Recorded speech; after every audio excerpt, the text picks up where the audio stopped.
বলবো আমি বুঝতে পারতেছি না। আজকে আমার খুব খারাপ লাগতেছে তোমাদের জন্য, কারণ তোমরা যেদিন আসছিলে সবাই তখন কান্নাকাটি করতে, এখানে থাকতে মন যেত না, ভালো লাগতো না, এখানে খাবার পছন্দ হতো না, কারোর সাথে মিল নাই, কাউকে কখনো দেখি নেই, এভাবে বন্দি থাকা কখনো তোমাদের হয় নাই, বাড়িতে ছেলে ফ্রি, সেই জীবন মানে ভুলতে পারতে না, তোমাদের খুব কষ্ট হতো। আমরা তোমাদের ক্লাসে অনেক বুঝাইছি তখন যে দেখবা 3 বছর একসময় শেষ হয়ে যাবে, তখন তোমাদের মন খারাপ হবে, তোমরা কান্নাকাটি করবা। এখন কিন্তু দেখো দেখতে দেখতে সেই ঠিকই সেই 3 বছর চলে গেছে। এমন হয়েছে মানে এই 3টা বছর একই মুখ প্রতিদিন দেখতেছো, 24 ঘন্টা, নতুন মুখ না, এই পুরাতন মুখে দেখতেছো। এই যে তোমাদের 74 জনের যে একটা বন্ধন হয়েছে, এই বন্ধনটা তোমরা ভাবতেও পারোনি যেদিন প্রথম আসছিলে যে 74 জনের মধ্যে এরকম একটা বন্ধন হবে।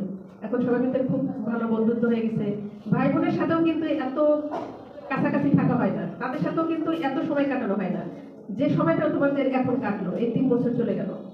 তোমরা যখন আসছিলে তখন চাকরিতে একটা প্রথম ধাপ বলছিলাম যে তোমরা নার্সিং এ চান্স পাইছো মানে চাকরিতে একটা পা তোমাদের চলে আসছে। এখন তোমরা চলে যাচ্ছ পাশ করে, ইনশাল্লাহ সবাই আশা করি যে আমাদের 74 জন মেয়ে একসাথেই সবাই পাশ করে যাবা। এখন তোমরা হচ্ছে 2 পা চাকরিতে চলে গেছে, কারণ এখান থেকে চলে যাওয়ার পরেই সবাই চাকরি নেবে, অনেকে সিরিয়াল জমা দিয়ে দিচ্ছে চাকরির জন্য। আর তোমাদের সাথে তোমাদের আবার দেখা হবে, ইন্টারভিউ যখন করতে আসবে তখন আবার দেখা হবে, তবে এইভাবে নাই, ক্লাসে দেখা হবে না, হাসপাতালে দেখা হবে বা তোমরা আসবা। এটাই সবচেয়ে বেশি মিস করবো যে ক্লাসে তোমাদের আর এইভাবে পাবো না। তোমাদের অনেক বকা দিছি, আমি মনে হয় সবচেয়ে বেশি বকা দিতাম তোমাদের ক্লাসে, কারণ ক্লাসে কম কথা বলতাম, ভয় পাইতাম, তার মানে তো বকা বেশি দিচ্ছে এই জন্য। এই বকাগুলো তোমাদের আর দিতে পারবো না, এটা ভেবেই খারাপ লাগতেছে। এই সুন্দর মুখগুলো আর সামনে থাকবে না। তো তোমরা যেখানেই থাকো না কোনো পড়াশোনা চালাই দেবা, আর ডিসিপ্লিনটা মেনটেন করবা। এখানে যেমন ডিসিপ্লিনটা মেনটেন 100% করতে পারো নাই, এই ডিসিপ্লিনটা মেনটেন করবা। ডিসিপ্লিন যদি জীবনে না থাকে তাহলে কিন্তু জীবনে বড় হওয়া যায় না।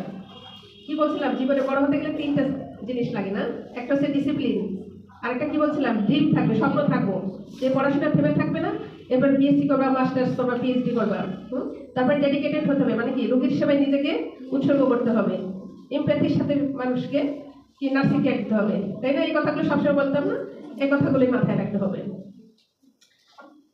আর তোমাদের সাথে যে সময়গুলো কাটছে, যে ভুল ত্রুটি হয়েছে, বকাঝকা দিছি, মাপসাপ করে দিয়ে অসুস্থ মানুষ, এগুলো কিছু মনে রেখো না। হ্যাঁ, আর হচ্ছে তোমরা সবাই ভালো থেকো, সুস্থ থেকো। আমরা যদি কোনো ভুল করে থাকি আমাদেরকে ক্ষমা সুন্দর দৃষ্টিতে দেখো, আর আমাদের বকাগুলো মনে রেখো, বকাগুলো ভুলে যেও না। ভালো কথাগুলো মনে না রাখলেও বকাগুলো মনে রাখো, যেসব কারণে বকা দিয়েছি।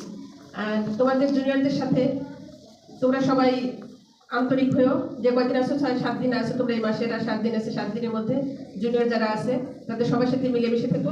তোমরাই ওইলিংলি ভাবে কথা বলো, ছোটদের সাথে ওইলিংলি ভাবে কথা বললে, ওদের স্নেহ করলে তোমাদের কিন্তু লাভ হবে, কোনো লস হবে না। হ্যাঁ, সবাই ভালো থেকো, সুস্থ থেকো, তোমাদের সুন্দর ভবিষ্যৎ কামনা করে সবাই যেন এক চান্সে পাশ করো, সবাই যেন ভালো চাকরি পাও, সবাই স্বামী সন্তান ছেলে মেয়ে নিয়ে সুখে শান্তিতে থাকো, এই দোয়া করে শেষ করছি।